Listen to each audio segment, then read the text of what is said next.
എല്ലാവർക്കും കേരള PSC ട്രെൻഡ്സിലേക്ക് സ്വാഗതം.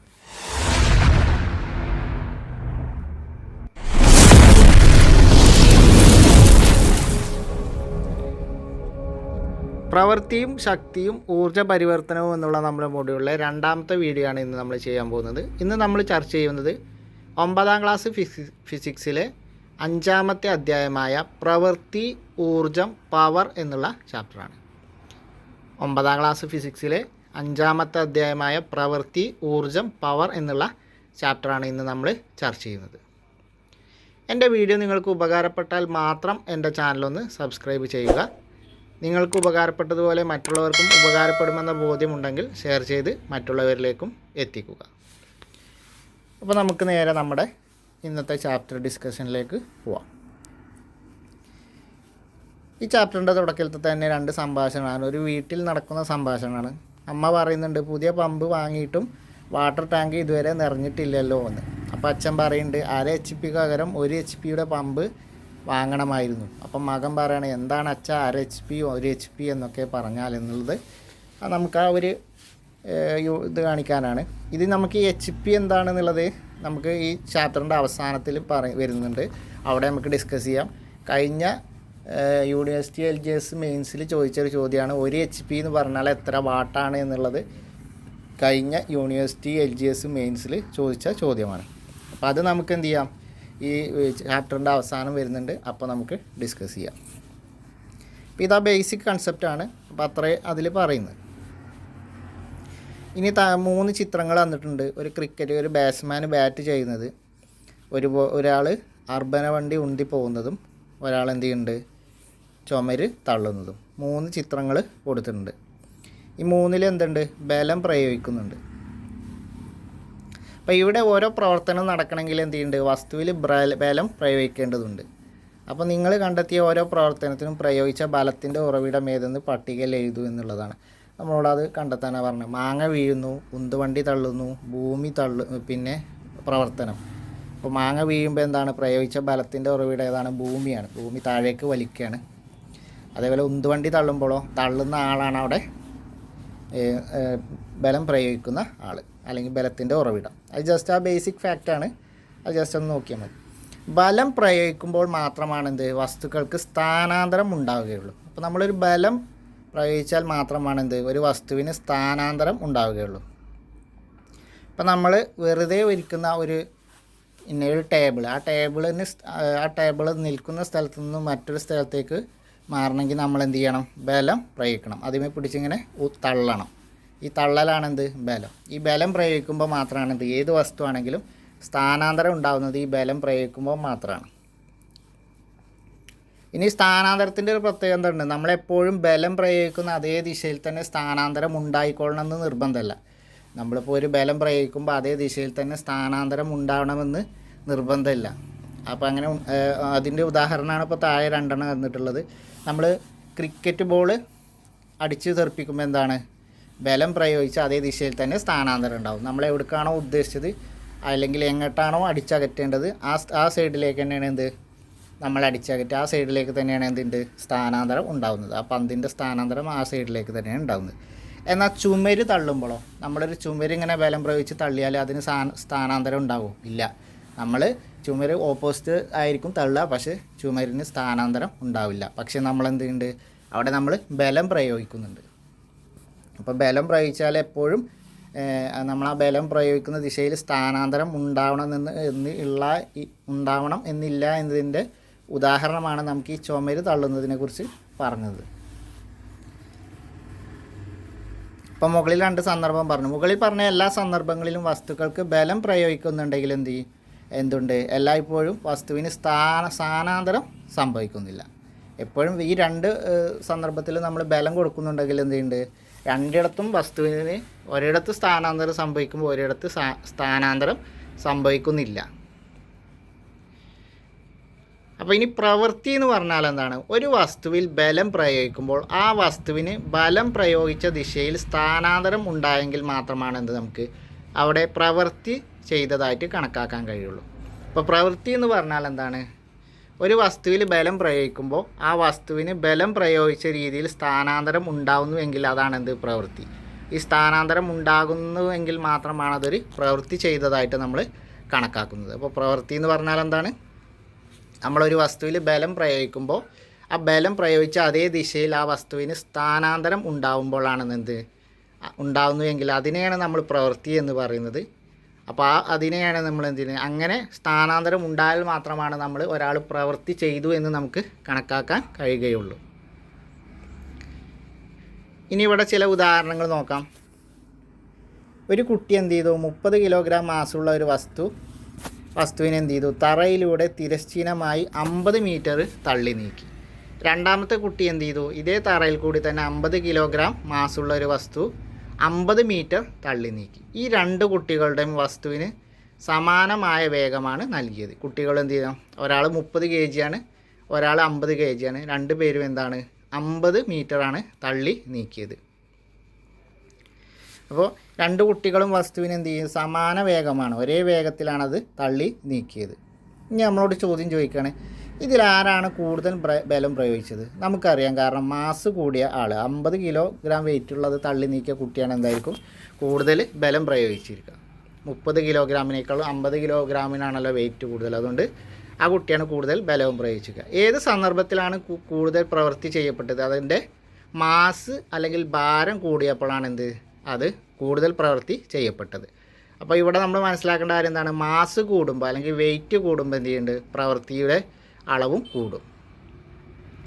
അപ്പോൾ ഇതിൻ്റെ അടിസ്ഥാനത്തിൽ നമുക്ക് എന്ത് പറയാം? പ്രവൃത്തിയെ സ്വാധീനിക്കുന്ന ഒരു ഘടകം എന്താണ്? മാസ് ആണ് എന്നുള്ളത് നമുക്ക് പറയാം. പ്രവൃത്തിയെ സ്വാധീനിക്കുന്ന ഒരു ഘടകം എന്താണ്? മാസ് ആണ് എന്നുള്ളത് നമുക്ക് ഈ ഒരു ഉദാഹരണത്തിലൂടെ മനസ്സിലായി. ഇനി നമുക്ക് അതിൻ്റെ പ്രവൃത്തിയുടെ ഒരു ഡെഫിനിഷൻ അല്ലെങ്കിൽ വർക്കിൻ്റെ ഒരു ഡെഫിനിഷൻ എന്താണെന്ന് നോക്കാം. ഒരു എഫ് ന്യൂട്ടൺ ബലം തുടർച്ചയായി പ്രയോഗിച്ചപ്പോൾ ബലത്തിൻ്റെ ദിശയിൽ എസ് മീറ്റർ സ്ഥാനാന്തരം ഉണ്ടായെങ്കിൽ ആ ബലം ചെയ്ത പ്രവൃത്തി ഡബ്ല്യു സമം എന്താണ്? F into S. F into S എന്ന് പറയുമ്പോൾ നമ്മൾ കൊടുത്ത ബലം ന്യൂട്ടൺ ബലം, എസ് എന്ന് പറയുമ്പോൾ എന്താണ്? അതിനുണ്ടായ സ്ഥാനാന്തരം. അപ്പോൾ കൊടുത്ത ബലം ഇൻറ്റു സ്ഥാനാന്തരമാണെന്ത്? അതിൻ്റെ പ്രവൃത്തി എന്ന് പറയുന്നത്. നമ്മൾ എത്രയാണ് അതിൽ കൊടുത്ത ബലം, അത് ഇൻറ്റു സ്ഥാനാന്തരമാണെന്ത്? പ്രവൃത്തി എന്ന് പറയുന്നത്. ഒരു വസ്തുവിൽ എന്ത് ചെയ്യും? എഫ് ന്യൂട്ടൺ ബലം തുടർച്ചയായി പ്രയോഗിച്ചപ്പോൾ വസ്തുവിൻ്റെ ദിശയിൽ എസ് മീറ്റർ സ്ഥാനാന്തരം ഉണ്ടായെങ്കിൽ അപ്പോൾ അതിൻ്റെ പ്രവൃത്തി എന്ന് പറയുന്നത് ഡബ്ല്യു എന്ന് പറയുന്നത് എന്താ? എഫ് ഇൻറ്റു എസ് ആണ്. എഫ് ഇൻറ്റു എസ് ആണ്. ബലം ഇൻറ്റു സ്ഥാനാന്തരം എഫ് ഇൻറ്റു എസ് ആണ്. ഇനി നമുക്കതിനിവിടെ ഒരു ഉദാഹരണം തന്നിട്ടുണ്ട്. ഒരു വസ്തുവിൽ 10 ന്യൂട്ടൺ ബലം തുടർച്ചയായി പ്രയോഗിച്ചപ്പോൾ 2 മീറ്റർ സ്ഥാനാന്തരം ഉണ്ടാകുന്നെങ്കിൽ ആ ബലം ചെയ്ത പ്രവൃത്തിയുടെ അളവ് എങ്ങനെയാണ്? 10 × 2 20. എഫ് എന്താണ്? 10 ന്യൂട്ടണാണ്. S 2 metre. സ്ഥാനാന്തരം 2 മീറ്ററാണ്. നമ്മൾ പ്രയോഗിച്ച ബലം എത്രയാണ്? 10 ന്യൂട്ടണാണ്.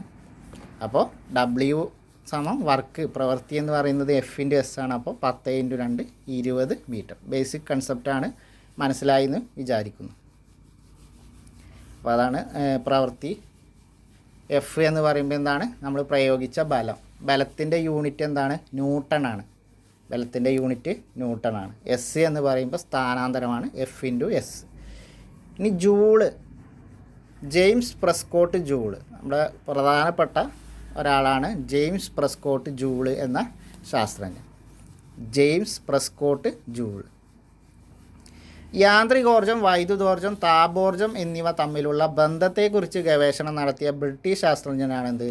ജെയിംസ് പ്രെസ്കോട്ട് ജൂള് അഥവാ JP Joule. James Prescott Joule അല്ലെങ്കിൽ JP ജൂൾ എന്താണ്? യാന്ത്രികോർജം, വൈദ്യുതോർജം, താപോർജം എന്നിവ തമ്മിലുള്ള ബന്ധത്തെക്കുറിച്ച് ഗവേഷണം നടത്തിയ ബ്രിട്ടീഷ് ശാസ്ത്രജ്ഞനാണ്. വൈദ്യുതോർജം, താപോർജം എന്നിവ തമ്മിലുള്ള ബന്ധത്തെക്കുറിച്ച് ഗവേഷണം നടത്തിയ ബ്രിട്ടീഷ് ശാസ്ത്രജ്ഞനാണത് ആര്? ജെയിംസ് പ്രെസ്കോട്ട് ജൂള് അല്ലെങ്കിൽ JP ജൂള് എന്നറിയപ്പെടുന്ന ശാസ്ത്രജ്ഞൻ. ജൂൾ നിയമം, ഊർജ്ജ സംരക്ഷണ നിയമം എന്നിവ ആവിഷ്കരിച്ചതാരാണ്? James Prescott ജൂളാണ്.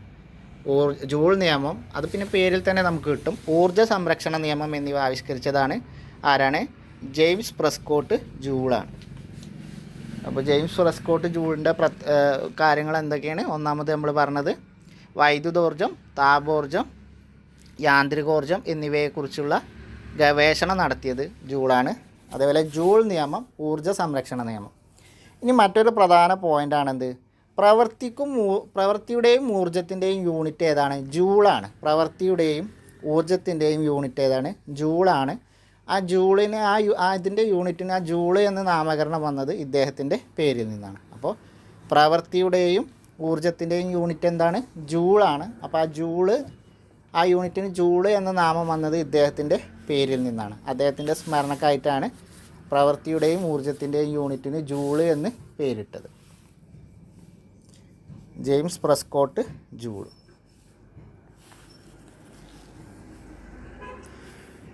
ഇനി mkg മാസുള്ള ഒരു വസ്തു മേശപ്പുറത്ത് വെച്ചിരിക്കുന്നു. ഈ വസ്തുവിൽ അനുഭവപ്പെടുന്ന ബലങ്ങൾ ഏതെല്ലാമാണ്?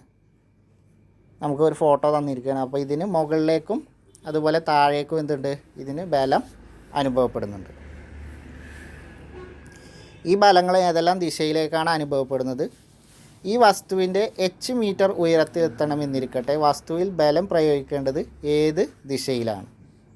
അങ്ങനെ കുറച്ച് നമ്മളോട് ചോദ്യം ചോദിച്ചിരിക്കുകയാണ്. ഗുരുത്വാകർഷണ ബലത്തിനെതിരായി പ്രയോഗിക്കുന്ന ബലത്തിൻ്റെ അളവിനെയാണ് നമ്മൾ എന്ത് തരുന്നത്? അതിൻ്റെ അളവ് ആണ് F സമം എന്താണ്? mg എന്നാണ്. അപ്പോൾ ഗുരുത്വാകർഷണ ബലത്തിനെതിരെ പ്രയോഗിക്കുന്ന ബലത്തിൻ്റെ സൂത്രവാക്യം എന്താണ്? F സമം mg എന്നാണ്. mg ആണ് എന്ത്? ഗുരുത്വാകർഷണ ബലത്തിനെതിരെ പ്രയോഗിക്കുന്ന ഒരു ബലത്തിൻ്റെ സൂത്രവാക്യം. ഈ ഗുരുത്വാകർഷണ ബലത്തിനെതിരെ പ്രയോഗിക്കപ്പെടുന്ന ബലം ചെയ്യുന്ന പ്രവൃത്തി എന്താണ്? W സമം എന്താണ്? mgh ആണ്. അപ്പോൾ ഗുരുത്വാകർഷണ ബലത്തിനെതിരെ പ്രയോഗിക്കപ്പെടുന്ന ബലം ചെയ്ത പ്രവൃത്തി ഏതാണ്? mgh ആണ്. mgh ആണ്. mgയിൽ m എന്താണ്? മാസാണ്. g എന്ന് പറയുന്നത് ഭൂഗുരുത്വമാണ്. ഭൂഗുരുത്വം എപ്പോഴും 10 മീറ്റർ/സെക്കൻഡ് സ്ക്വയർ ആയിരിക്കും. അതുപോലെ h എന്ന് പറയുന്നത് ഹൈറ്റാണ്. നമുക്ക് ചിലപ്പോൾ പ്രോബ്ലം തന്നു കഴിഞ്ഞാൽ അപ്പോൾ ഇതിൽ അതായത് ഇപ്പോൾ നമ്മൾ ഉദാഹരണം പറയുകയാണെങ്കിൽ ഇപ്പോൾ ഒരു കുന്നിൻ്റെ മുകളിലേക്ക് ഒരാൾ ഒരു 10 കിലോ ഭാരമുള്ള ഒരാൾ നടന്നു പോകുന്നുവെങ്കിൽ അദ്ദേഹം ചെയ്ത പ്രവൃത്തിയുടെ അളവ് എത്രയാണ് എന്ന് ചോദിച്ചാൽ, അല്ലെങ്കിൽ അതിന് എത്രയെന്ന് ചോദിച്ചാൽ നമുക്കത് കണ്ടുപിടിക്കാൻ എന്താണ്? ആ പ്രവൃത്തിയുടെ അളവ് എന്താണ്? W സമം mgh ആണ്. m എന്ന് പറയുമ്പോൾ എന്താണ്? അദ്ദേഹത്തിൻ്റെ വെയിറ്റ് ആണ്. g എന്ന് പറയുമ്പോൾ എന്താണ്? ഭൂഗുരുത്താണ്. h എന്ന് പറയുമ്പോൾ എന്താണ്? എത്ര മീറ്റർ ഉയരത്തിലാണോ അയാൾ കയറിപ്പോയത് ആ ഉയരത്തെയാണ് h എന്ന് പറയുന്നത്. അപ്പോൾ പ്രീവിയസ് ക്വസ്റ്റ്യൻ ഇതുപോലെ ഡിഗ്രി ലെവലിലാണെന്ന് തോന്നുന്നുണ്ട്, ഒരു ക്വസ്റ്റ്യൻ ഇതുപോലെ വന്നിട്ടുണ്ടായിരുന്നു. അപ്പോൾ അത് നോട്ട് ചെയ്ത് വെക്കുക. അപ്പോൾ ഒരു വസ്തു മുകളിലേക്ക് ഉയർത്തുമ്പോൾ എന്തായിരിക്കും? ഗുരുത്വാകർഷണ ബലത്തിനെതിരെ ചെയ്യുന്ന പ്രവൃത്തിയാണ് എന്ത്? W സമം mgh. ഒരു വസ്തു മുകളിലേക്ക് ഉയർത്തുക എന്ന് പറഞ്ഞാൽ ആ പ്രവർത്തനം എന്താണ്? ഭൂഗുരുത്വാകർഷണത്തിനെതിരെയുള്ള പ്രവർത്തനമാണ്. അപ്പോൾ ഇങ്ങനെയുള്ള സന്ദർഭങ്ങളിൽ അതിൻ്റെ ആ പ്രവൃത്തി കാണാനുള്ള സൂത്രവാക്യം എന്താണ്? W സമം mgh ആണ്. ഇതിൽ m എന്ന് പറയുന്ന ആ വസ്തുവിൻ്റെ മാസാണ്. g എന്ന് പറയുന്നത് എന്താണ്? ഭൂഗുരുത്വമാണ്. ഭൂഗുരുത്വം എപ്പോഴും 10 ആയിരിക്കും.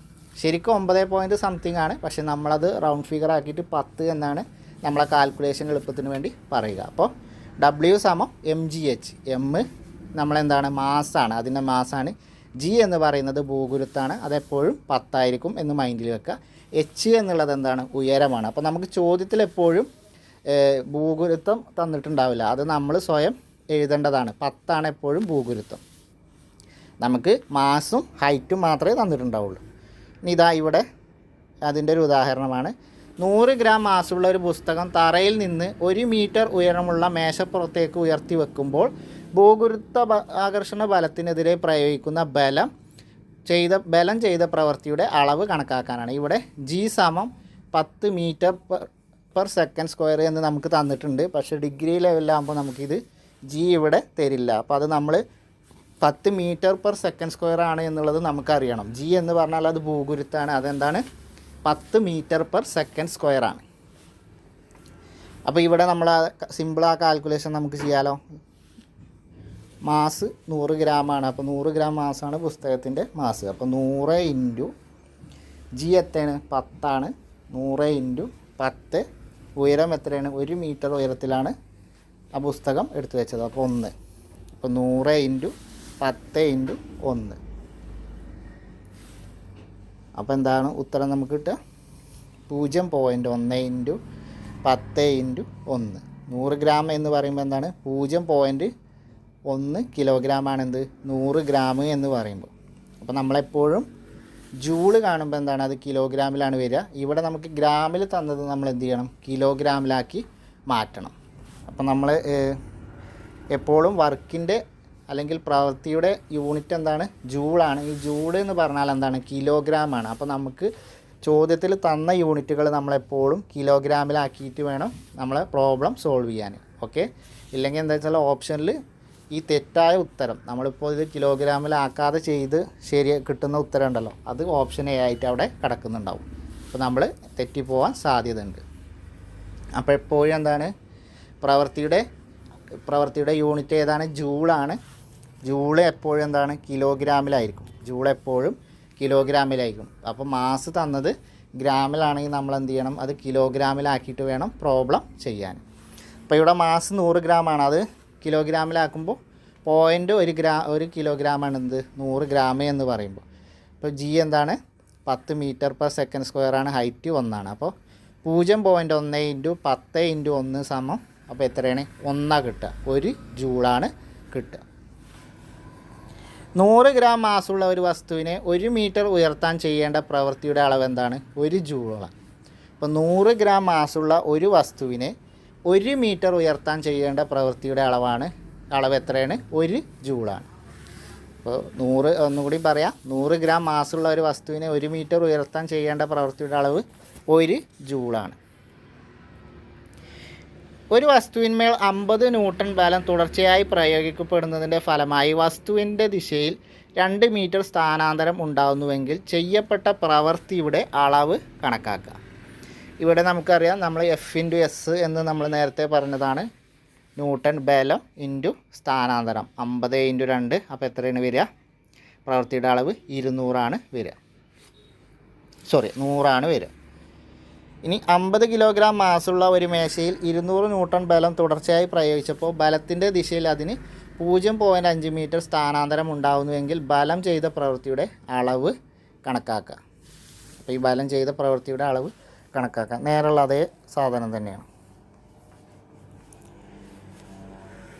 ഇനി M മാസുള്ള ഒരു വസ്തുവിനെ നമുക്ക് F ബലം പ്രയോഗിച്ചുകൊണ്ട് വലിച്ചു എന്നിരിക്കട്ടെ. അപ്പോൾ ബലത്തിൻ്റെ ദിശയിൽ വസ്തുവിന് S സ്ഥാനാന്തരം ഉണ്ട് എങ്കിൽ F എന്ന ബലം ചെയ്ത പ്രവൃത്തി എന്താണ്, WF എന്ന് പറയുമ്പോൾ എന്തായിരിക്കും, F/S ആയിരിക്കും.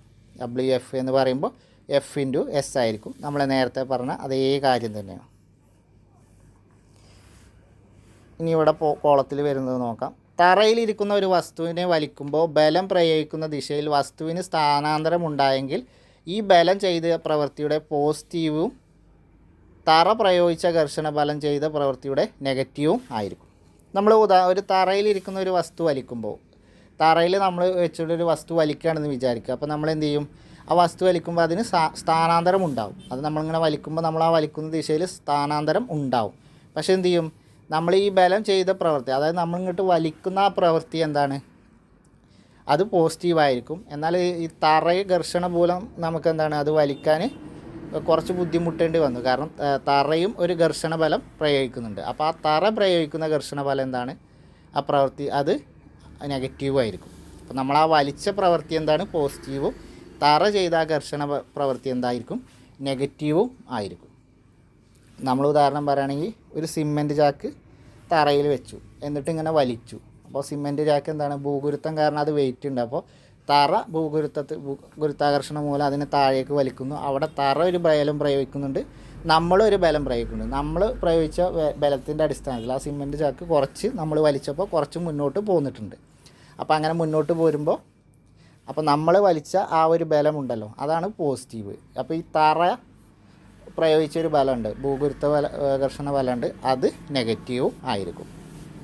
അതാണ് അതിൽ പറയുന്നത്. ഇനി ഊർജം എന്താണ്, ഊർജം പ്രവൃത്തി ചെയ്യാനുള്ള കഴിവാണെന്ത്, ഊർജം. ഊർജം എന്ന് പറഞ്ഞാൽ എന്താണ്, പ്രവൃത്തി ചെയ്യാനുള്ള കഴിവാണ് ഊർജം.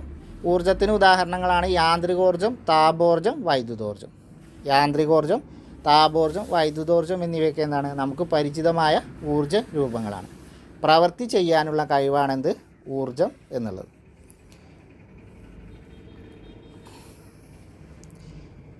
എം കിലോഗ്രാം മാസുള്ള ഒരു വസ്തുവിനെ എച്ച് മീറ്റർ ഉയർത്താൻ ചെയ്യേണ്ട പ്രവൃത്തി എത്രയാണ് എന്നുള്ളത് നമ്മൾ നേരത്തെ പഠിച്ച അതേ സൂത്രവാക്യം തന്നെയാണ്. ഡബ്ല്യു സമം വർക്ക് സമം എന്താണ്? M G H.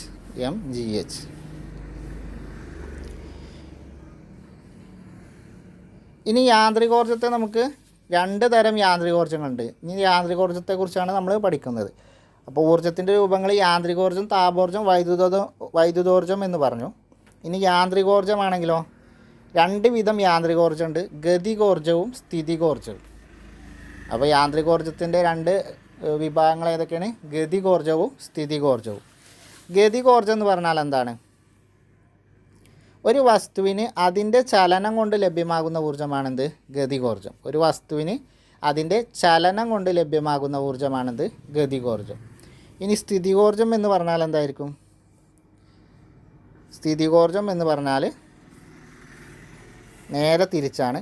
ഒരു വസ്തുവിൽ സ്ഥാനം കൊണ്ട് ലഭ്യമാകുന്ന ഊർജ്ജമാണെന്ത്? സ്ഥിതികോർജ്ജം. ഒരു വസ്തുവിൽ സ്ഥാനം കൊണ്ട് ലഭ്യമാകുന്ന ഊർജ്ജമാണ് സ്ഥിതികോർജ്ജം. ഒരു വസ്തുവിൽ ചലനം കൊണ്ട് ലഭ്യമാകുന്ന ഊർജ്ജമാണെന്ത്? ഗതികോർജ്ജം. ഇനി നമുക്ക് ഗതികോർജ്ജത്തെക്കുറിച്ച് തന്നെ കൂടുതൽ പഠിക്കാം. അപ്പോൾ ഒരു വസ്തുവിന് അതിൻ്റെ ചലനം കൊണ്ട് ലഭ്യമാകുന്ന ഊർജ്ജമാണ് ഗതികോർജ്ജം എന്ന് നമ്മൾ പറഞ്ഞു. ന്യൂട്ടൻ്റെ 2ാം ചലന നിയമപ്രകാരം എഫ് സമം എം എ ആണ്. അതിൽ എം മാസാണ്, എ എന്ന് പറയുന്നത് എന്താണ്? ഭൂഗുരുത്വമാണ്. ന്യൂട്ടൻ്റെ 2ാം ചലന നിയമപ്രകാരം ഭൂഗുരുത്വം എന്ന് പറഞ്ഞാൽ ഗുരുത്വാകർഷണ ബലം എന്ന് പറഞ്ഞാൽ മാസ് ഇൻറ്റു ഭൂഗുരുത്വമാണ്. നമ്മൾ ഡബ്ല്യു സമം എഫ് എസ് എന്ന് നേരത്തെ പറഞ്ഞതാണ്. അപ്പോൾ ന്യൂട്ടൻ്റെ 2ാം ചലന നിയമപ്രകാരം എഫ് സമം എന്താണ്? എം എ ആണ്. അപ്പോൾ അതുകൊണ്ട് എന്താണ്? ഡബ്ല്യു സമം എന്താണ്? എം എ എസ് ആണ്. അപ്പോൾ ഇവിടെ നമുക്ക് എന്ത് ചെയ്യാം? പ്രവൃത്തി എം എ എസ് എന്ന് എടുക്കാം. ഇനി നമുക്ക് 2ാം ചലന സമവാക്യപ്രകാരം എ എസ് എങ്ങനെ നോക്കാം? എ എസ് സമം വി എന്ന് പറഞ്ഞാൽ എന്താണ്? പ്രവേഗമാണ്. v²/2 ആണ് എന്ത്? എ എസ് വരുന്നത്. എ എസ് എന്ന് പറയുന്നത് എന്താണ്? v²/2 ആണ്. ഇനി ഗതികോർജ്ജവും ആക്കവും തമ്മിലുള്ള ബന്ധം എന്താണെന്ന് നോക്കാം. ഗതികോർജ്ജവും ആക്കവും എന്താണ്? പരസ്പരം ബന്ധപ്പെട്ടിരിക്കുന്നു. ആക്കം എന്ന് പറഞ്ഞാൽ എന്താണ്? എം ഇൻറ്റു വി ആണ്. എം എന്ന് പറഞ്ഞാൽ മാസ്, വി എന്ന് പറഞ്ഞാൽ എന്താണ്? പ്രവേഗം. അപ്പോൾ ആക്കം എന്ന് പറഞ്ഞാൽ എന്താണ്? മാസ് ഇൻറ്റു പ്രവേഗമാണെന്ത്? ആക്കം. അപ്പോൾ നമുക്ക് പ്രവേഗം എന്ത് കണ്ടെത്താം? പ്രവേഗം സമം എന്താണ്? ആക്കം ബൈ മാസാണ്. അപ്പോൾ പി സമം എം വി എന്നാണ്. ആക്കം എന്താണ്? ആക്കം സമം മാസ് ഇൻറ്റു പ്രവേഗമാണ്. അപ്പോൾ സ്വാഭാവികമായിട്ടും പ്രവേഗം എന്ന് പറയുമ്പോൾ എന്താണ്? ആക്കം ബൈ മാസ് ആയിരിക്കും. അപ്പോൾ ഗതികോർജ്ജം എന്താണ്? ഗതികോർജ്ജം കണ്ടെത്താനുള്ള സൂത്രവാക്യം എന്താണ്? ഹാഫ് എം വി സ്ക്വയർ ആണ് എന്ത്? ഗതികോർജ്ജം കണ്ടെത്താനുള്ള സൂത്രവാക്യം. ഇതിൽ എം എന്താണ്? മാസാണ്. വി എന്ന് പറയുന്നത് പ്രവേഗമാണ്. അപ്പോൾ നമുക്ക് എങ്ങനെ പറയാം? ഗതികോർജ്ജം കാണാൻ നമുക്ക് 2 രീതിയിൽ പ്രയോഗിക്കാം. ഒന്ന് കെ സമം ഹാഫ് എം വി സ്ക്വയർ എന്ന് വേണമെങ്കിൽ സൂത്രവാക്യം ഉപയോഗിക്കാം. അതുപോലെ ഈ ആക്കവുമായി ഗതികോർജ്ജവും ആക്കവും ബന്ധമുള്ളത് കൊണ്ട് തന്നെ നമുക്ക് എന്ത് ചെയ്യാം? ആക്കം വെച്ചിട്ടുള്ള സൂത്രവാക്യം എങ്ങനെ ഉപയോഗിക്കാം? p²/2m നമുക്ക് ഗതികോർജ്ജം കണ്ടെത്താനുള്ള സൂത്രവാക്യമായിട്ട് ഉപയോഗിക്കാം. p² എന്ന് പറയുമ്പോൾ എന്താണ്? ആക്കം. ആക്കത്തിൻ്റെ സ്ക്വയർ ബൈ 2 ഇൻറ്റു മാസ്. ആക്കത്തിൻ്റെ സ്ക്വയർ ബൈ 2 ഇൻറ്റു മാസ് എന്ന് കണ്ടെത്താം. അല്ലെങ്കിൽ നമുക്ക് എന്ത് ചെയ്യാം? ഗതികോർജ്ജം കാണാൻ കെ സമം ഹാഫ് എം വി സ്ക്വയർ എന്നും കാണാം. ഈ 2 സൂത്രവാക്യങ്ങളും നമുക്ക് ഉപയോഗിക്കാവുന്നതാണ്.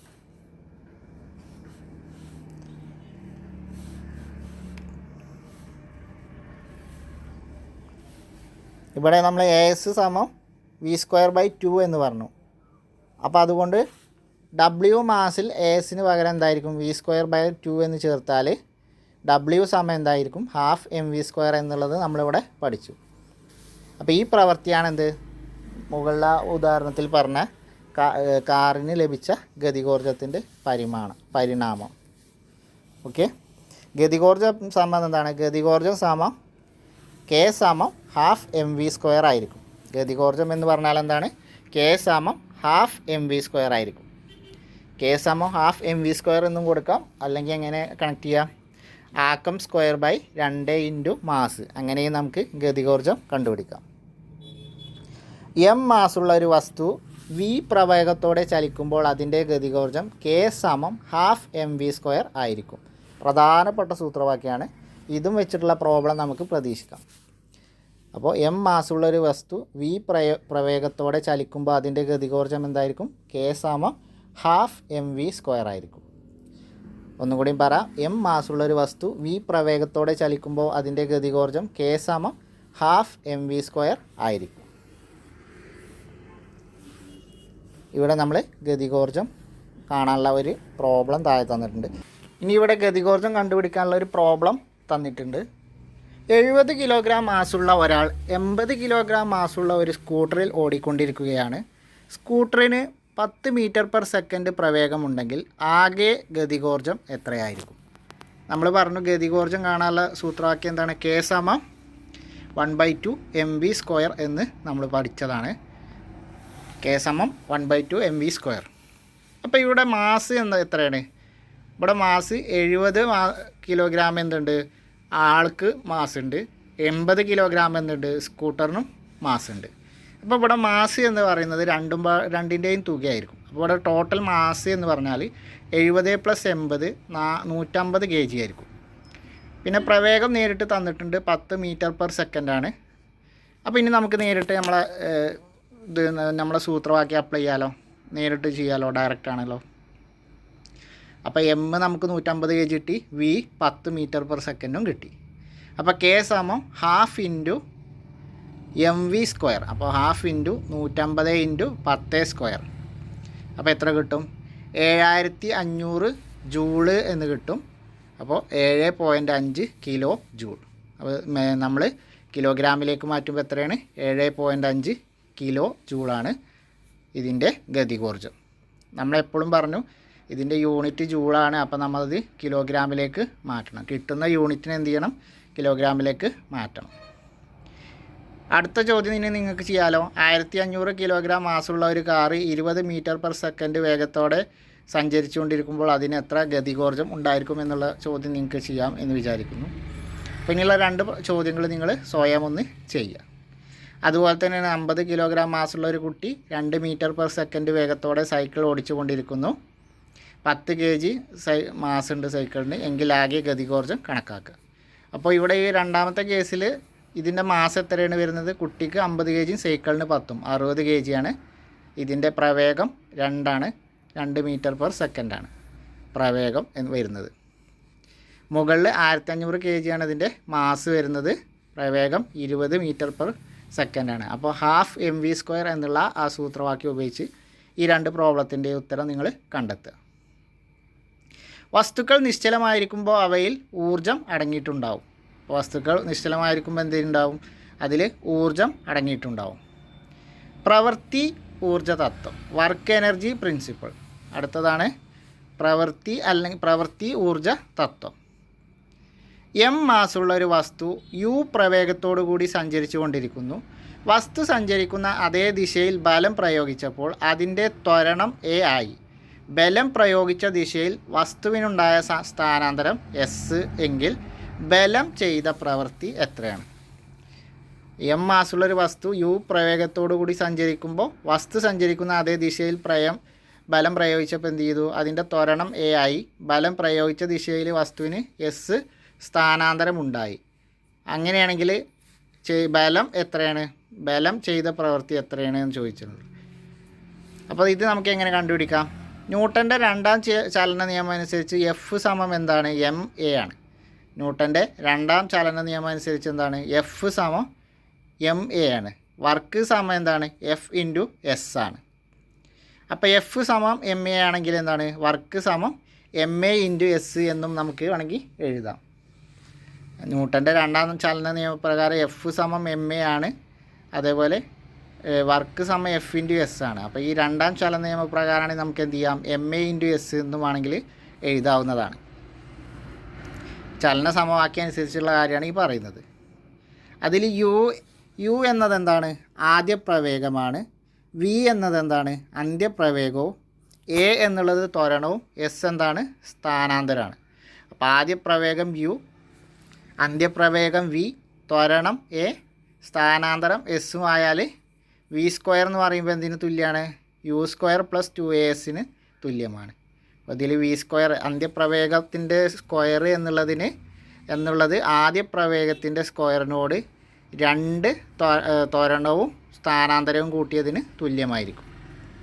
അപ്പോൾ അന്ത്യപ്രവേഗത്തിൻ്റെ ത്വരണം അഥവാ v2വിൻ്റെ ഈ അന്ത്യപ്രവേഗം എന്നുള്ളത് v2വിൻ്റെ സ്ക്വയർ എന്നുള്ളത് അന്ത്യപ്രവേഗം അഥവാ അന്ത്യപ്രവേഗത്തിൻ്റെ സ്ക്വയർ അഥവാ v2 എന്നുള്ളത് ആദ്യ പ്രവേഗത്തിൻ്റെ സ്ക്വയറിനും അതായത് u സ്ക്വയറിനും 2 ത്വരണത്തിനും സ്ഥാനാന്തരത്തിനും തുല്യമായിരിക്കും. 2 ഇൻറ്റു ത്വരണം ഇൻറ്റു സ്ഥാനാന്തരത്തിന് തുല്യം ആയിരിക്കും. ഇത് നമ്മൾ ഓർത്തിരിക്കേണ്ട ഒരു പ്രധാന പോയിൻ്റാണ്. ഇതനുസരിച്ച് നമുക്ക് പ്രോബ്ലം തന്നാൽ നമുക്ക് ചെയ്യാൻ കഴിയണം. ഡിഗ്രി ലെവലൊക്കെ ആകുമ്പോൾ കുറച്ചും കൂടി സ്റ്റാൻഡേർഡായിട്ട് ഇങ്ങനത്തെ ടൈപ്പ് ചോദ്യങ്ങൾ പ്രതീക്ഷിക്കാം.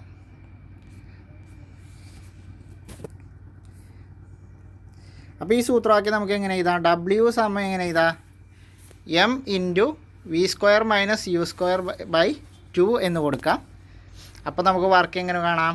വർക്ക് സമയം നമുക്ക് 1/2 mv square minus 1/2 mu square എന്ന് വേണമെങ്കിലും നമുക്ക് എന്ത് ചെയ്യുക? ഫൈനലായിട്ട് ഇങ്ങനത്തെ സൂത്രവാക്യം കിട്ടും. അപ്പോൾ പ്രവൃത്തി എന്താണ്? പ്രവൃത്തി ഗതികോർജ്ജത്തിൽ ഉണ്ടായ മാറ്റം. ഇതാണെന്ത്? പ്രവൃത്തി ഊർജ്ജ തത്വം. പ്രവൃത്തി സമം എന്താണ്? ഗതികോർജ്ജത്തിൽ ഉണ്ടായ മാറ്റം. ഇതിനെയാണ് നമ്മൾ എന്ത് ചെയ്യുന്നത്? പ്രവൃത്തി ഊർജ്ജ തത്വം എന്ന് പറയുന്നത്. ഇപ്പോൾ എന്താണ് പ്രവൃത്തി ഊർജ്ജ തത്വം? ഗതികോർജ്ജത്തിൽ ഉണ്ടായ മാറ്റം. പ്രവൃത്തി സമം ഗതികോർജ്ജത്തിൽ ഉണ്ടായ മാറ്റം. ഈ ഒരു കൺസെപ്റ്റിനെയാണ് നമ്മൾ എന്ത് ചെയ്യുന്നത്? പ്രവൃത്തി ഊർജ്ജ തത്വം എന്ന് പറയുന്നത്. ഇനി 2 കിലോഗ്രാം മാസുള്ള ഒരു വസ്തു നിശ്ചലാവസ്ഥയിലാണ്. ഈ വസ്തുവിൽ 5 ന്യൂട്ടൺ ബലം 10 സെക്കൻഡ് പ്രയോഗിച്ചാൽ പ്രവൃത്തി എത്രയായിരിക്കും? അപ്പോൾ നമുക്കിവിടെ m കിട്ടി, 2 kg. മാസ് എന്നുള്ളത് 2 kg എന്ന് കിട്ടി. ഇനി നമുക്ക് ഭൂഗുരുത്വം എത്ര കിട്ടി? അല്ലെങ്കിൽ നമ്മൾ പ്രയോഗിക്കുന്ന ബലം 5 ന്യൂട്ടൺ എന്ന് കിട്ടി. സമയം എന്താണ്? 10 സെക്കൻഡ് എന്ന് കിട്ടി. u എന്നുള്ളത് എന്താണ്? 0 മീറ്റർ പെർ സെക്കൻഡാണ്. u എന്നുള്ളത് 0 മീറ്റർ പെർ സെക്കൻഡാണ്.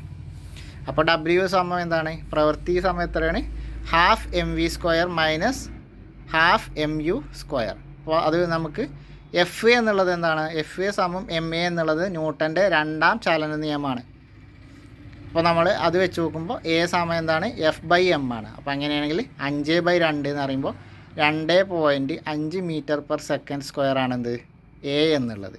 അപ്പോൾ v എന്നുള്ളത് എന്താ? u പ്ലസ് at എന്ന സമവാക്യത്തിൻ്റെ വിലകൾ നമ്മൾ കൊടുക്കുമ്പോൾ എന്ത് ചെയ്യും? v എന്നുള്ളത് 0 പ്ലസ് 2.5 ഇൻറ്റു 10 സമം 25 മീറ്റർ പെർ സെക്കൻഡ് എന്ന് കിട്ടും. അപ്പോൾ ഇതിൽ നമ്മൾ ആ വിലകൾ ശരിക്കും കൊടുക്കുകയാണെങ്കിൽ 1/2 ഇൻറ്റു 2 ഇൻറ്റു 25 ഇൻറ്റു 25 മൈനസ് 0 എന്ന് വരും.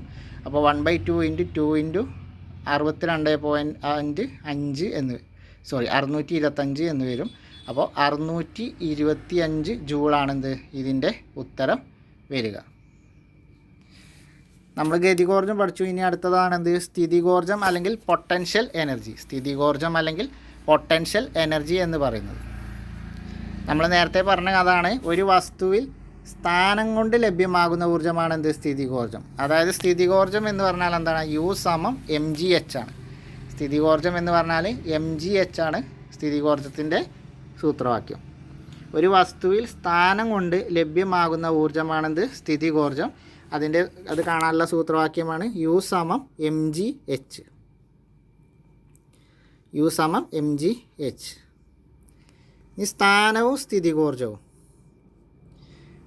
ഒരു നിശ്ചിത ഉയരത്തിലുള്ള വസ്തുവിൻ്റെ സ്ഥിതികോർജ്ജം ഏത് സ്ഥാനമാണോ 0 പൊട്ടൻഷ്യലായി കണക്കാക്കുന്നത് എന്നതിനെ ആശ്രയിച്ചിരിക്കും. ഒരു നിശ്ചിത ഉയരത്തിലുള്ള വസ്തുവിൻ്റെ സ്ഥിതികോർജ്ജം ഏത് സ്ഥാനമാണോ 0 പൊട്ടൻഷ്യലായി കണക്കാക്കുന്നത് എന്നതിനെ ആശ്രയിച്ച് ഇരിക്കും. മറ്റു രീതിയിൽ നിർദ്ദേശിച്ചിട്ടില്ല എങ്കിലും തറയാണെന്ത്? 0 പൊട്ടൻഷ്യൽ കണക്കാക്കാനുള്ള സ്ഥാനമായി നമ്മൾ നിർണ്ണയിക്കുന്നത്. മറ്റു രീതിയിൽ നിർദ്ദേശിച്ചിട്ടില്ല എങ്കിൽ എന്താണ്? തറയാണ് നമ്മൾ 0 പൊട്ടൻഷ്യൽ കണക്കാക്കാനുള്ള സ്ഥാനമായിട്ട് തിരഞ്ഞെടുക്കുന്നത് അല്ലെങ്കിൽ സ്വീകരിക്കുന്നത്. ഇവിടെ അത് ചെയ്യാനുള്ള ഓരോ പരീക്ഷണം ചെയ്യാനുള്ള കാര്യങ്ങളാണ് ഇവിടെ തന്നിട്ടുള്ളത്. ഓരോന്നിലും ഹൈറ്റ് കൂടുന്നത്. തറയിൽ നിന്ന് ഏത് ഉയരത്തിലെത്തിയപ്പോഴാണ് വസ്തുവിന് ഏറ്റവും കൂടുതൽ പ്രവൃത്തി ചെയ്യപ്പെട്ടത് എന്നൊക്കെ നമ്മളോട് കണ്ടെത്തി എഴുതാനാണ് പറഞ്ഞിട്ടുള്ളത്. അപ്പോൾ എത്രയാണ് അതിൽ സ്ഥിതികോർജ്ജത്തെക്കുറിച്ച് പറയാനുള്ളത്. സ്ഥിതികോർജ്ജം എന്ന് പറഞ്ഞാൽ ഒരു വസ്തുവിൽ സ്ഥാനം കൊണ്ട് ലഭ്യമാക്കുന്ന ഊർജ്ജമാണ് ഇത് സ്ഥിതികോർജ്ജം. ഗതികോർജ്ജം എന്ന് പറയുമ്പോൾ ചലനം മൂലം ഉണ്ടാകുന്ന ലഭ്യമാകുന്ന ഊർജ്ജമാണ് ഗതികോർജ്ജം.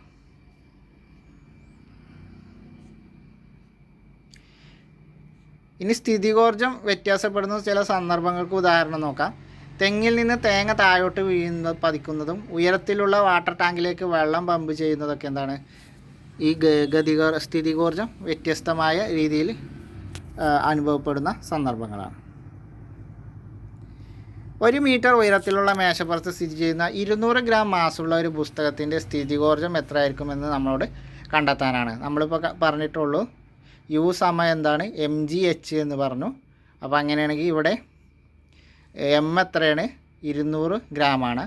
200 ഗ്രാം എന്ന് പറയുമ്പോൾ അത് കിലോഗ്രാമിലാക്കുമ്പോൾ എത്രയാണ് 0.2 കിലോഗ്രാമാണ്. നമ്മളെപ്പോഴും പറഞ്ഞ യൂണിറ്റ് ഗ്രാമിൽ തന്നാൽ അത് കിലോഗ്രാമിലാക്കണം. കാരണം പവറിൻ്റെ അല്ലെങ്കിൽ പ്രവൃത്തിയുടെ യൂണിറ്റ് എന്താണ് ജൂളാണ്. അപ്പോൾ ഇവിടെ ജി എത്രയാണ് 10 മീറ്റർ പെർ സെക്കൻഡാണ്. അത് നമുക്കറിയുന്ന കാര്യം തന്നെയാണ്. ഹൈറ്റ് 1 മീറ്ററാണ്. അപ്പോൾ ഇതാകുമ്പോൾ 2 ജൂള് എന്നാണ് ഇതിൻ്റെ ആൻസർ നമുക്ക് ലഭിക്കുക. ഇനി 40 കിലോഗ്രാം മാസുള്ള ഒരു വസ്തു തറയിൽ നിന്ന് 5 മീറ്റർ ഉയരത്തിൽ സ്ഥിതി ചെയ്യുന്നു. വസ്തുവിൻ്റെ സ്ഥിതികോർജ്ജം എത്ര? ഈ വസ്തു മുകളിൽ നിന്ന് പകുതി താഴേക്ക് സഞ്ചരിച്ചാൽ വസ്തുവിൻ്റെ ഗതികോർജ്ജം എത്ര? ഇതൊക്കെ നമ്മളോട് നോക്കാനാണ്. ഇപ്പോൾ നോട്ടിൽ എഴുതിയിട്ട് അതിൻ്റെ വാല്യൂ ഒക്കെ കണ്ടെത്തി പഠിക്കുക. തറനിരപ്പിൽ നിന്ന് 6 സെൻറ്റിമീറ്റർ ഉയരത്തിൽ സ്ഥിതി ചെയ്യുന്ന 1 കിലോഗ്രാം മാസുള്ള ഒരു വസ്തുവിൻ്റെ സ്ഥിതികോർജ്ജം നമ്മളോട് കണക്കാക്കാൻ പറഞ്ഞിരിക്കുകയാണ്. വസ്തുക്കൾക്ക് സ്ഥിതികോർജ്ജം ലഭിക്കുന്നത് സ്ഥാനം കൊണ്ട് മാത്രമാണോ? അല്ല. സ്പ്രിംഗ് അമർത്തുകയോ വലിക്കുകയോ ചെയ്യുമ്പോൾ അതിന് മരക്കട്ടയിൽ പ്രവൃത്തി ചെയ്യാനുള്ള കഴിവ് ലഭിക്കുമല്ലോ എന്നുള്ള പരീക്ഷണങ്ങളാണ് അവിടെ തന്നിട്ടുള്ളത്. ഇനി സ്ട്രെയിൻ മൂലം സ്ഥിതികോർജ്ജം ലഭ്യമാകുന്ന മറ്റു ഉദാഹരണങ്ങളാണെന്ത്? കുലച്ചു വെച്ച വില്ലും വലിച്ചു നിർത്തിയ റബ്ബർ ബാൻഡും. കുലച്ചു വെച്ച വില്ലും എന്താണ്?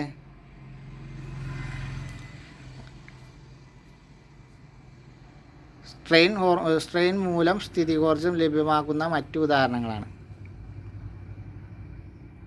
സ്പ്രിംഗ് രൂപമാറ്റം ഉണ്ടാക്കാൻ നാം ചെയ്ത പ്രവൃത്തിയാണ് അതിൽ ഊർജ്ജമായി നിലകൊള്ളുന്നത്. ഈ ഊർജ്ജം സ്ട്രെയിൻ മൂലകമുള്ള സ്ഥിരീകരണമാണ്.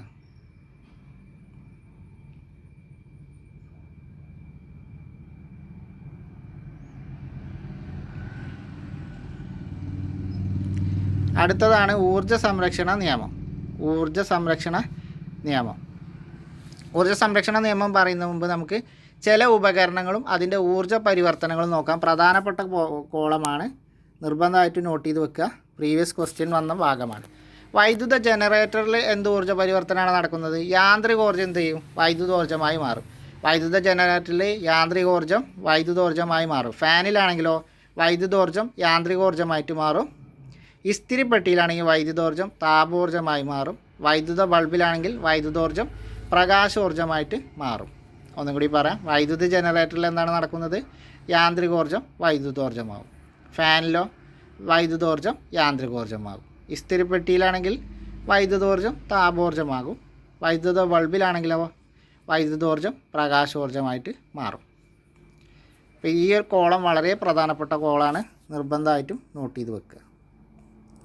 ഇനി ഇവിടെയും നമുക്ക് കുറേ മാത്സ് പ്രോബ്ലംസ് ചെയ്യാനാണ്. നേരത്തെ കണ്ട തന്നെ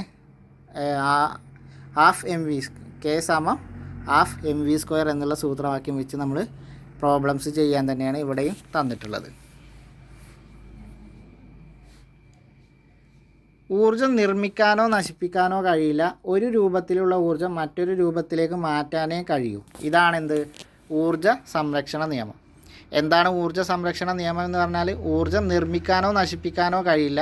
ഒരു രൂപത്തിലുള്ള ഊർജ്ജം മറ്റൊരു രൂപത്തിലേക്ക് മാറ്റാനേ കഴിയൂ. ഇതാണ് ഊർജ്ജ സംരക്ഷണ നിയമം. ഊർജ്ജം നിർമ്മിക്കാനോ നശിപ്പിക്കാനോ കഴിയില്ല. ഒരു രൂപത്തിലുള്ള ഊർജ്ജം മറ്റൊരു രൂപത്തിലേക്ക് മാറ്റാനേ കഴിയുള്ളൂ. ഇതാണെന്ത്? ഊർജ്ജ സംരക്ഷണ നിയമം. ഇനി ഇവിടെ ഒരു പദസൂര്യൻ തന്നിട്ടുണ്ട്. ഇൻഫ്രാറെഡ് വികിരണങ്ങൾ, പ്രകാശം, പിന്നെ റിസർവോയർ, വിൻഡ് മിൽ എന്നൊക്കെ പറഞ്ഞുകൊണ്ട് ഒരു പിക്ചർ തന്നിട്ടുണ്ട്. 3 വീടുകളിലെ പമ്പുകൾ പ്രവർത്തിക്കുന്നതുമായി ബന്ധപ്പെട്ട വിവരങ്ങൾ നൽകിയിരിക്കുന്നു. പട്ടിക പൂർത്തിയാക്കുക.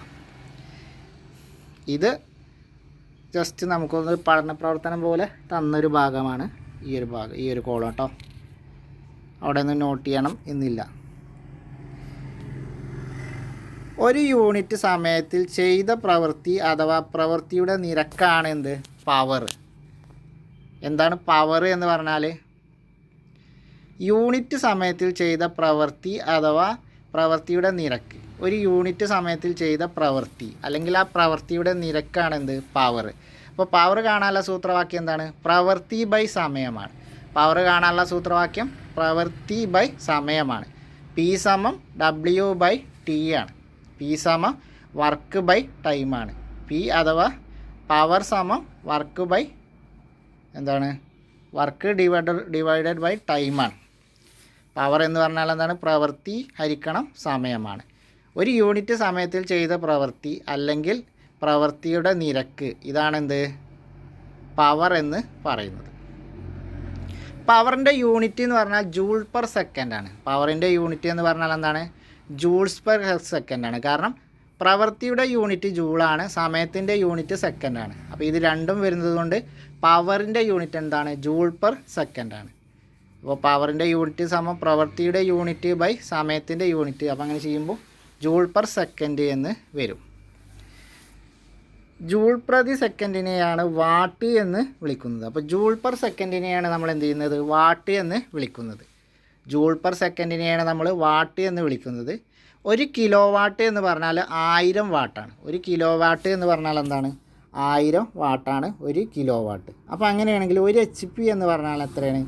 746 വാട്ടാണ് 1 HP. ഇതായിരുന്നു ഇപ്പോൾ കഴിഞ്ഞ നമ്മളെ LGS പ്രിലിംസിൽ LGS യൂണിവേഴ്സിറ്റി LGS മെയിൻസിലെ പ്രധാനപ്പെട്ട ഒരു ചോദ്യം ഇതായിരുന്നു. 1 HP എന്ന് പറഞ്ഞാൽ എത്ര വാട്ടാണ് എന്നതാണ്. 1 HP എന്ന് പറഞ്ഞാൽ എത്ര വാട്ടാണ്? 746 വാട്ടാണ് 1 HP. 1 കിലോ വാട്ട് എന്ന് പറഞ്ഞാൽ 1000 വാട്ടാണ്. ജൂൾ പെർ സെക്കൻഡിനെയാണ് നമ്മൾ എന്ത് പറയുന്നത്? വാട്ട് എന്ന് പറയുന്നത്. ജൂൾ പെർ സെക്കൻഡിനെയാണ് നമ്മൾ വാട്ട് എന്ന് പറയുന്നത്. 1 കിലോ വാട്ട് എന്ന് പറഞ്ഞാൽ 1000 വാട്ടാണ്. 1 HP എന്ന് പറഞ്ഞാൽ 746 വാട്ടാണ്. ഇനി കുതിര ശക്തി അഥവാ ഹോഴ്സ് പവർ, ഇതാണെന്ത്? HP എന്ന് പറയുന്നത്. നമ്മളെ പണ്ടത്തെ കാലത്ത് വണ്ടി വലിക്കാനും അതുപോലെ മറ്റ് ആവശ്യങ്ങൾക്കൊക്കെ നമ്മൾ കുതിരകളെയാണ് ഉപയോഗിച്ചിരുന്നത്. ഒരു കുതിരയുടെ പവറിനെയാണ് എന്ത്? നമ്മൾ ഒരു കുതിര ശക്തി അല്ലെങ്കിൽ ഹോഴ്സ് പവർ അല്ലെങ്കിൽ HP എന്നൊക്കെ പറയുന്നത് ഒരു കുതിരയുടെ പവറിനെയാണ്. അപ്പോൾ 1 HP എന്ന് പറഞ്ഞാൽ നമ്മൾ നേരത്തെ പറഞ്ഞ അതേ കാര്യം തന്നെ 746 വാട്ടാണ് 1 HP. 1 HP എന്ന് പറഞ്ഞാൽ എത്രയാണ്? 746 വാട്ടാണ് 1 HP. 1 HP എന്ന് പറഞ്ഞാൽ എത്രയാണ്? 746 വാട്ടാണ്. പ്രീവിയസ് ക്വസ്റ്റ്യൻ ആണ്, നിർബന്ധമായിട്ടും നോട്ട് ചെയ്ത് വെക്കുക. 1 HP എന്ന് പറഞ്ഞാൽ 746 വാട്ടാണ്. ജൂൾ പെർ സെക്കൻഡിനെയാണ് നമ്മൾ വാട്ട് എന്ന് പറയുന്നത്. 1 കിലോ വാട്ട് എന്ന് പറഞ്ഞാൽ 1000 വാട്ടാണ്. 1 HP എന്ന് പറഞ്ഞാൽ 746 വാട്ടാണ്. ഒരു കുതിരയുടെ ശക്തിയാണ് എന്ത്? 1 HP അല്ലെങ്കിൽ കുതിര ശക്തി എന്ന് പറയുന്നത്. 70 കിലോഗ്രാം മാസുള്ള ഒരാൾ 30 മീറ്റർ ഉയരമുള്ള ഒരു കുന്നിൻ മുകളിൽ 5 മിനിറ്റ് കൊണ്ട് കയറുന്നുവെങ്കിൽ അയാളുടെ പവർ എത്രയായിരിക്കും? ഇത് നമ്മളെങ്ങനെയാണ് കണ്ടുപിടിക്കുക? ഇവിടെ നമ്മളെങ്ങനെയാണ് കണ്ടുപിടിക്കുക? ഇവിടെ നമ്മൾ പവർ കാണാനുള്ള സൂത്രവാക്യം എന്താണ്? പവർ എന്ന് പറഞ്ഞാൽ എന്താണ്? പ്രവൃത്തി ബൈ സമയമാണ്. ചോദ്യം ഇതാണ്. 70 കിലോ. ഈ ഒരു ചോദ്യം ഇതുപോലെ തന്നെ പ്രീവിയസ് ക്വസ്റ്റ്യനായിട്ട് ചോദിച്ചൊരു ചോദ്യമാണ്. അത് SCRTയിൽ നിന്ന് നേരെ കോപ്പി പേസ്റ്റ് ചെയ്തിട്ടൊരു ചോദ്യമാണ്. അപ്പോൾ 70 കിലോഗ്രാം തന്നിട്ടുണ്ട്. 30 മീറ്റർ ഉയരമുള്ളൊരു കുന്നിന് മുകളിൽ 5 മിനിറ്റ് കൊണ്ട് കയറുമെങ്കിൽ അയാളുടെ പവർ എത്രയായിരിക്കും? അപ്പോൾ ഇവിടെ പവർ എന്ന് പറഞ്ഞാൽ എന്താണ്? പവർ എന്ന് പറഞ്ഞാൽ പ്രവൃത്തി ബൈ സമയമാണ്. നമുക്കിവിടെ സമയം തന്നിട്ടുണ്ട്, പക്ഷെ നമുക്കിവിടെ പ്രവൃത്തി തന്നിട്ടില്ല. പക്ഷേ ഇവിടെ എന്തുണ്ട്? മാസ് തന്നിട്ടുണ്ട്, അതുപോലെ ഉയരം തന്നിട്ടുണ്ട്. അപ്പോൾ നമുക്ക് ഇവിടെ പ്രവൃത്തി കണ്ടുപിടിക്കാൻ എന്താണ്? മുകളിലേക്ക് പോവുക എന്ന് പറഞ്ഞാൽ എന്താണ്? ഭൂഗുരുത്വത്തിന് എതിരെയുള്ള പ്രവൃത്തിയാണ്. ഭൂഗുരുത്വത്തിന് എതിരെയുള്ള പ്രവൃത്തിയാണ് എന്ത്? മുകളിലേക്ക് പോകുക എന്നുള്ളത്. അപ്പോൾ ഭൂഗുരുത്വത്തിന് എതിരെയുള്ള പ്രവൃത്തി കണ്ടുപിടിക്കാനുള്ള സൂത്രവാക്യം നമ്മൾ ഈ ചാപ്റ്ററിൻ്റെ തുടക്കത്തിൽ പഠിച്ചതാണ്. എന്താണ്? MGH എന്ന് നമ്മൾ പഠിച്ചു. ഭൂഗുരുത്വത്തിനെതിരെയുള്ള വർക്ക് സമം പ്രവൃത്തി സമം MGH എന്ന് നമ്മൾ പഠിച്ചു. M മാസ്, G എന്നുള്ളതാണ് ഭൂഗുരുത്വം, അത് 10 മീറ്റർ/സെക്കൻഡ് ആണെന്ന് നമ്മൾ പഠിച്ചു.